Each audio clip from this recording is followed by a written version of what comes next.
The most efficient genetic mapping technique is based on actually how to just actually construct based on the results of what we have actually triple point test cross.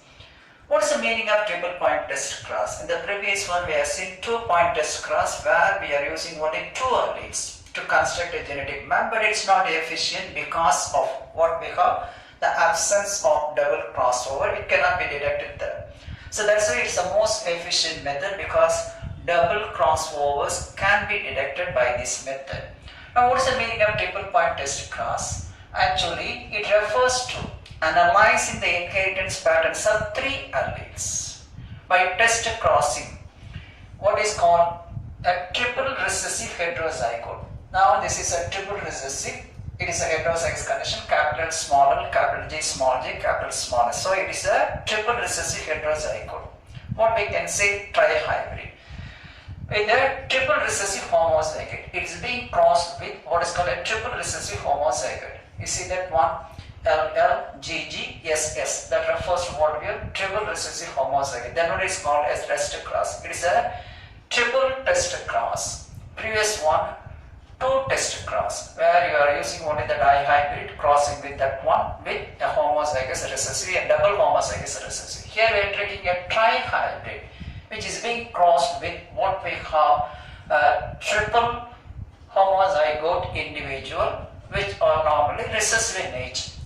Now what is the importance of that one? There you have 2 alleles, here we are using 3 alleles crossing, we are using the test cross, what's called trihybrid test cross. That simply we can say triple point test cross, trihybrid test cross or triple point test cross.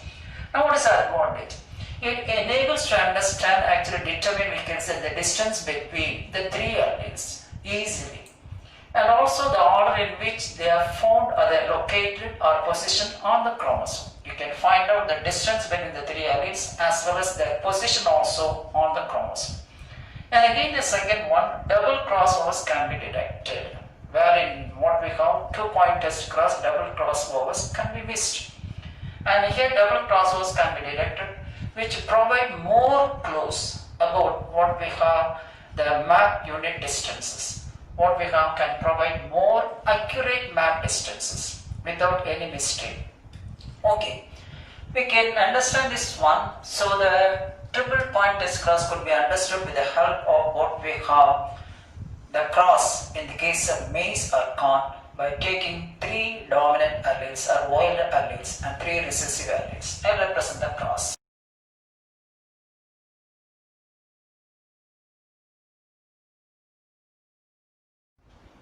The 3-point test cross can be best understood in maize as an example, or corn. Now in corn there are 3 recessive alleles. What are the 3 recessive alleles? 1 recessive allele L for lazy or prostrate growth habit. It's spreading. Prostrate means spreading. Just actually prostrate, not growing vertically, spreading all along the ground. Then GG, that's what we have the recessive G for glossy leaf. Glossy leaf means smooth and shiny. And the third one, what we have the recessive allele S for sugary endosperm. These are the 3 recessive alleles. These 3 recessive alleles are crossed with the wild type with 3 dominant alleles, capital L, capital G, capital S. So these 3 are wild type dominant alleles. A cross was effected between what we have wild type dominant allele with what we have the recessive alleles. So the parents, you have the genotype LGS in dominant form, and we have the recessive parent LGS in what we have recessive allelic form. The gametes produced, you know that one, LGS, capital LGS, and there you have small LGS. The union resulted what we have F1 trihybrid. A trihybrid is individual which is differing in 3 pairs of genes. You know dihybrid, which is differing only 2 pairs of genes, and this trihybrid is differing in 3 pairs of genes. Now it is being crossed with what we have the triple recessive pair, triple homozygous recessive pair. That means the F1 heterozygous, you see that one, F1 heterozygous crosses with triple recessive alleles. That's what we have the recessive pair. This is called the test cross. Crossing of F1 heterozygous with a recessive parent is called the test cross. As a rule, you know that when a dihybrid produces 4 gametes. Now this trihybrid produces what we have 8 gametes. So this trihybrid produces 8 gametes. Here the number of gametes produced is equal to only 1. So if you are making a cross between these two, we are getting what's called 8 different phenotypes.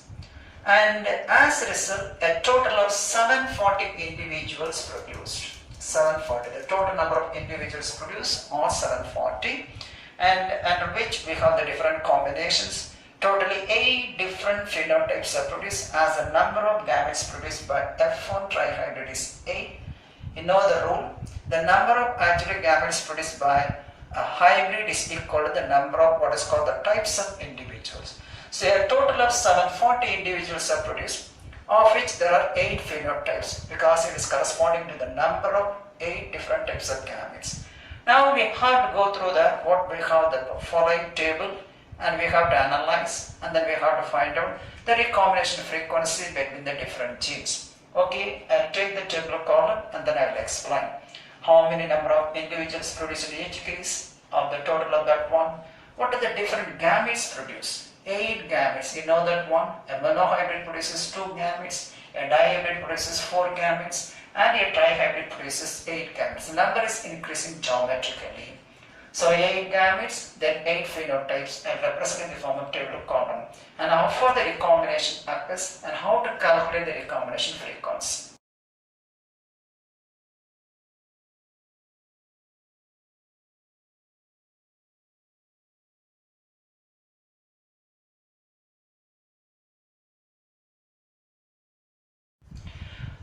I already mentioned about a cross was effected between a triple homozygous recessive alleles with a wild type dominant alleles. We have received a trihybrid. You know a trihybrid produces 8 different types of gametes. These 8 different types of gametes unite at random to produce, you can see, the progenies of 8 type. Now what are the 8 types of gametes produced? See here represented. These are the 8 types of gametes produced. Out of the 8 types of gametes, 2 of them are parental types. This is one parental type of gamete. This is another parental type of gamete. Capital LGS and small lgs. These are all the parental combinations. The remaining 6 are actually just we see that one non-parental combinations of the gametes. So out of the 8 gametes, just 2 of them are parental combinations. The remaining 6 are non-parental combinations. Now these 8 gametes unite at random and produce the progenies. For example, we have actually 8 different types of progenies. Number 1, normal. This is a wild type. The last one, lazy, glossy and sugary. This is the parental type. So number 1 and number 8 are the parental types. This is the parental type of gametes. This is nothing but the parental phenotype. 1 and 8 are parental phenotype. The remaining 6 are recombinants. Now 1 is a lazy. I mentioned already that is nothing but the prostate growth. Another one is glossy only. The third one sugary only. So lazy individually, glossy individually and sugary individually. The next one what we have lazy and glossy together because these two are linked. And then lazy and sugary, another type of individual. The 7th type, glossy and sugary, I mentioned already all the 3 types you can find the parental combinations here. There also we have normal wild type and the type of gametes produced. Now as a result of a cross, here I represent the numbers of progenies. Normal type is most in number 286. The next one lazy 33 progenies. Glossy 59 progenies. See the normal one we have 286 progenies, then lazy 33 progenies, glossy 59 progenies, then sugary that is least in number, lazy and glossy also least in number. So these 2 are the least in number 4 and 2. Nothing but the sugary, lazy and glossy. Now we have lazy and sugary 44 and then glossy and sugary 14. Then we have lazy, glossy and sugary, we have 272. If you are comparing these number of progenies, you can find, you see that one, the parallel combinations are more in number. The parallel combinations are more in number, though crossing over occurs. Here, some only the crossing over, we have more number of what we have normally, just the parallel combinations. And then we have to go for the recombinations later. Now, coming back to this one. So, from the results, we have to carefully observe the parallel genotypes and the recombinant types. Now, we have the parallel combinations, the parallel genotypes P for triple homozygous R. We are getting two different types of what we have. The parallel phenotypes, one is dominant, another one is recessive. So parallel genotypes we have to find out first. We have to note down the parallel genotypes for triple homozygous or number 1 LGS dominant form, LGS recessive form. This is the first one you have to observe. After that you have to analyze, actually just analyze two recombinant loci. You have to analyze the inheritance of two recombinant loci at a time in an orderly way. What is the orderly way? Capital LG, small lg, this is 1. Capital LS, small ls. Capital GS, small gs. That means you have to find out the recombinant loci in an orderly way. Three different types of recombinant loci you can find. That is between L and G, L and S, and G and S. These are all three different types of what we call recombinant loci. So, first we have to find out the triple genotypes for the parallel combinations. These are the triple genotypes for parallel combinations. One is this one, another one. Next, you have to analyze the inheritance pattern of two recombinant loci. Two recombinant loci in an orderly way. The two recombinant loci are LG, LS, GS. So you have to find out the recombination, that is actually between L and G, between L and S, and between G and S. So these are the three different combinations you can get. Based on this one we are getting what we have the different phenotypes. And here represent the recombination loci. The recombination loci or recombinant loci for between L and G, between L and S, and between G and S. So between L and G, how many recombinations? We have 4 recombinations. Between L and S, how many recombinations? There are 4 recombinations. Between G and S, we are getting 4 recombinations. You see that one, 1, 2, 3, 4. Between L and G, we are getting different recombinations. And similarly between L and S, we are getting 4 recombinants. And between G and S, we are getting 4 recombinants. Okay, this is about what we got the recombinants nature. So we are getting different recombinations. So we have to analyze what is called the recombinant loci of 2 alleles at a time, not 3 alleles. We have to find out, we have to analyze the inheritance of 2 recombinant loci at a time in an orderly way of LG, then LS and GS. That's why I represent here the recombination between L and G, recombination between L and S, and recombination between G and S. Now if you are analyzing actually the total number of individuals, so we are getting totally 740 individuals. Out of 740 individuals, this is because of 8 different types. Then how many of them are recombinants? If you are taking actual recombinant variety between L and G, the total number is 176. You have to find out the recombination frequency now. Then the recombination between L and S, the recombinants are totally 79 progenies. So recombinant varieties between L and S. Then recombinant varieties G and S 109. See that one, if you are taking first one, I am taking for example L and G. Here you see that one, G and S with small l. Instead of having a dominant L, we are having small l. So this is a recombinant. This is the original parallel variety. You have to compare this one with this. So if you have any alteration, then you can find out that is a recombination. That's why I am writing here, any combination other than LGS and LGS, this is the dominant, this is a recessive parent, constitute the recombinant. These two are the parallel combinations. Other combinations are representing what's called recombinant.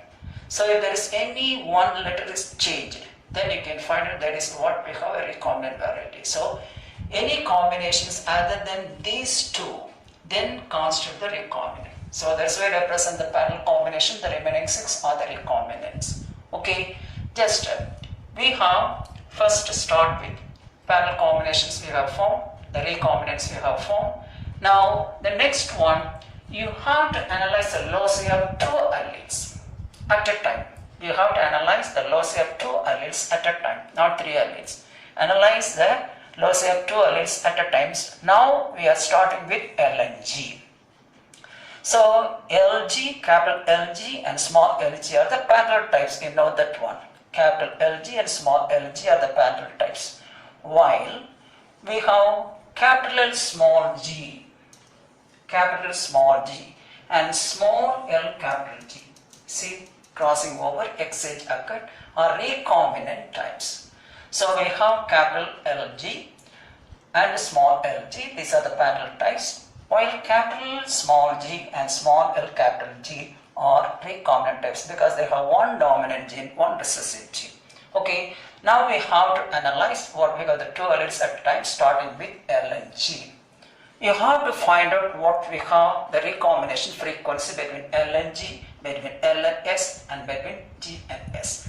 Now I will go for how to find out how to calculate the recombination frequency by taking what we call the 2 alleles L and G. What is the recombinant frequency between these two?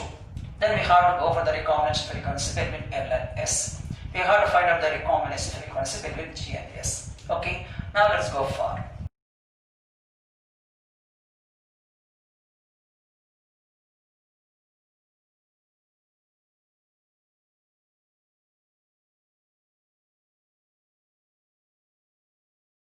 Based on the results of 3-point test cross in maize from the tabular column, we can calculate the recombination frequency between L and G, between L and S, and between also G and S, what I represented there.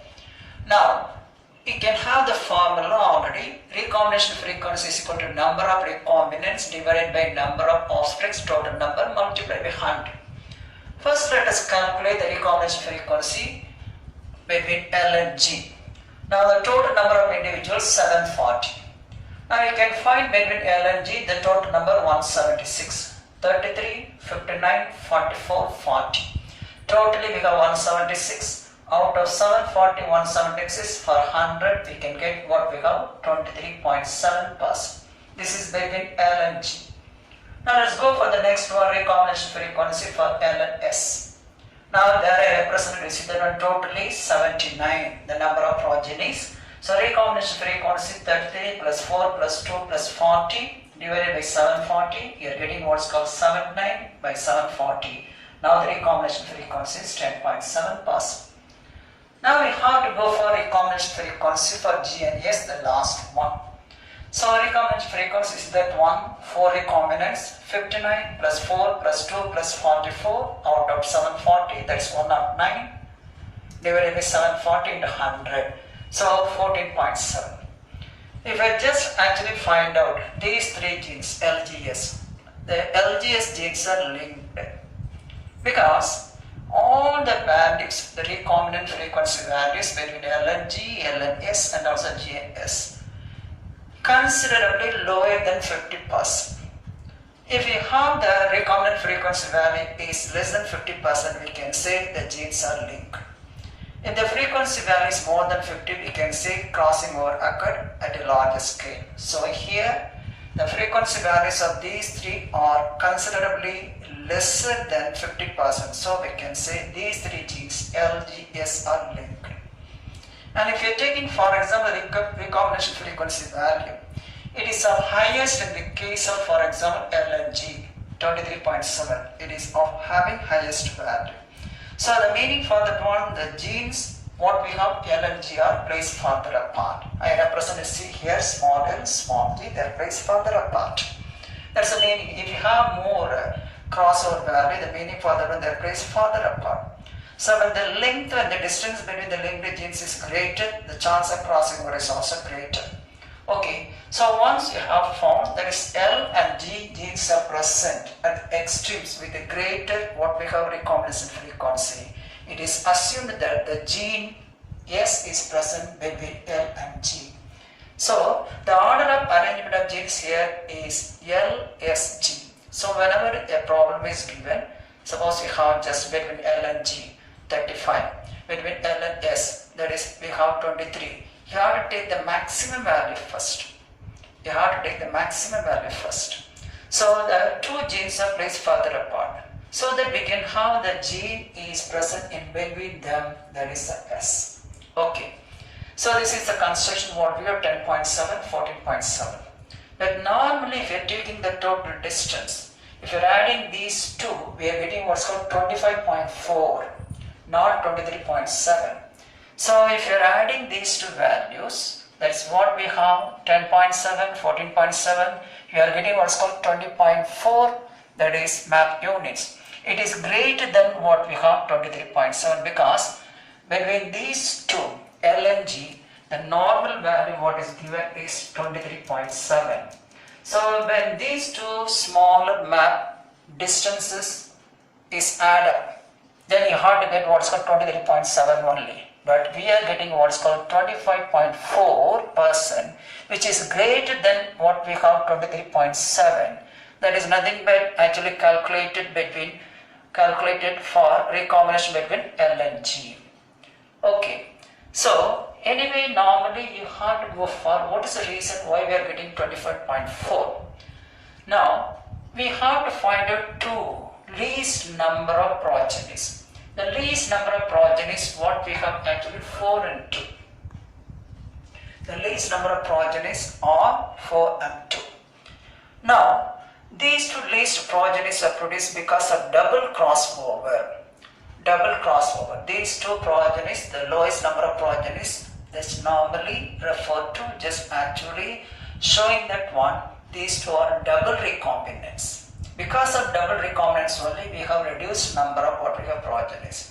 So these least number of progenies represent what we call double recombinants. They arise because of double crossing over. So, and these two least number of progenies actually should not be counted once. They should have been counted each one twice, because these two are actually representing the two recombinant progenies. So each one is to be calculated twice. For example, 4 plus 4, 8, 2 plus 2, 4, totally 12. This is because of the double crossing over, double recombinant process. So each one should not be counted only once. They should have counted twice for each of what is called the lowest number of progenies, because these are what we have double recombinant progeny. They are called double recombinant progeny. Whenever we have a double crossing over, the chances of getting the number of progenies being decreased. This is because of double crossing over. So here we are correcting the value. So in this one, we are correcting the value. I am writing here. See that one, 33 plus 59 plus 44 plus 40. You have to add 4 twice and then 2 twice. Now we are getting what is called 188 instead of what we have 176. So this is to be calculated for 740. So out of 740, that is we have 188 are recombinants. This is because of double crossing over, resulting in what we have double recombinant, lowest number of individuals, lowest number of progenies. So we are counting twice, each of them twice. This is because of double crossing over, resulting in double recombinant progeny. Now out of 740, 188. Now we are getting the value what's called 25.4%. As the lowest progenies are double recombinant progeny, we have to correct the value 33, 59, 44, 40 plus 4 twice and 2 twice. So they should be counted twice each. Now we are getting 188 instead of what's called 176. Now the value is 25.4. And this value is now identical with the sum of the two components values. So this value is identical to the sum of the two component values. When you're adding these two, we are getting 25.4. This is because of double crossing over with the lowest double crossing over leading to double recombinant progeny, as in the case of lowest number of progenies. So that's about what we have actually related to the calculation of the recombination frequency with the reference to 3-point test class.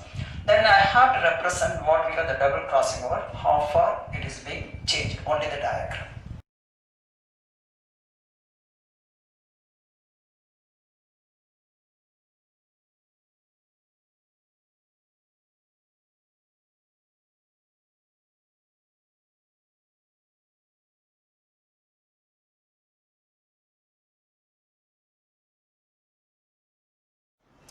Now I just taken the test cross. Now the test cross parallel combination is written as follows. You know, this is heterozygous and that one is what we have, recessive parent, double recessive parent. Now this is the original crossing over, the original chromosome. Now here there is a double crossing over that results in the formation of double recombinant progeny. Because of double crossing over, we have the least number of progenies I mentioned about already, and as a result the value has been changed. Now this is the double crossing over. After double crossing over, we have the genic arrangements. So gene order showing double recombinant. Now this is a double recombinant because of double crossing over. One recombinant, another recombinant. So the gene S, capital S and small s has been shifted, leading to the formation of what is called double recombinant because of double crossing over. The reason for double recombinant, the development of double crossing over.